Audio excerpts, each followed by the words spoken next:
The Tijuana River Valley is a watershed of international significance as designated by the Ramsar Convention, due to its biodiversity, beauty, and hydrological value. The Tijuana River Valley Regional Park is an 1,800-acre natural public space that sits within the watershed and includes a butterfly garden, numerous sports fields, and an extensive network of pedestrian and equestrian trails. The communities of Nestor and Imperial Beach are directly adjacent to the Tijuana River Valley and a few steps away from the park. They also happen to be low-income and primarily communities of color. Thus, there is a great potential for these disadvantaged communities to enjoy a piece of this beautiful resource through a great public space.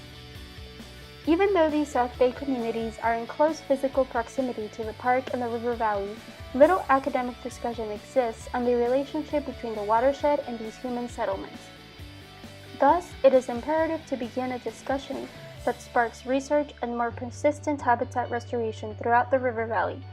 especially because these low-income communities are the primary targets for highly polluted flows carried from the Tijuana metropolitan area through the river valley and into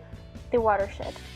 Several hydrological models, including Project Flood Rise by UC Irvine, predict that these polluted flows will reach closer and closer to South Bay communities in the coming years due to an increased frequency in 25-year storm events.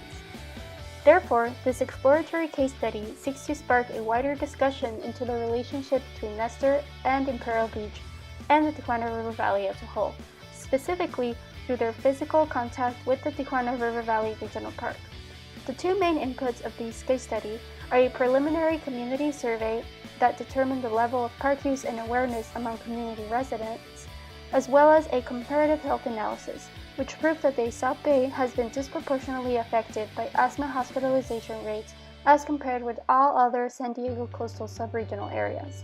The comparative health analysis informed preliminary assumptions on possible health risks related to close contact with polluted resources, and informed a call for a larger epidemiological study of the area, with Nestor and Imperial Beach at the forefront. These two components inform the conclusion that there is significant physical contact between the communities adjacent to the watershed and the park, and that there is an indication of disproportionate health problems in the South Bay as compared with other San Diego coastal areas. However, this case study is exploratory and preliminary, so its purpose is to spark a discussion and motivate further research and habitat restoration efforts, not to make definitive assumptions on the health and behavior of the community studied, nor the effects of the watershed on these entities.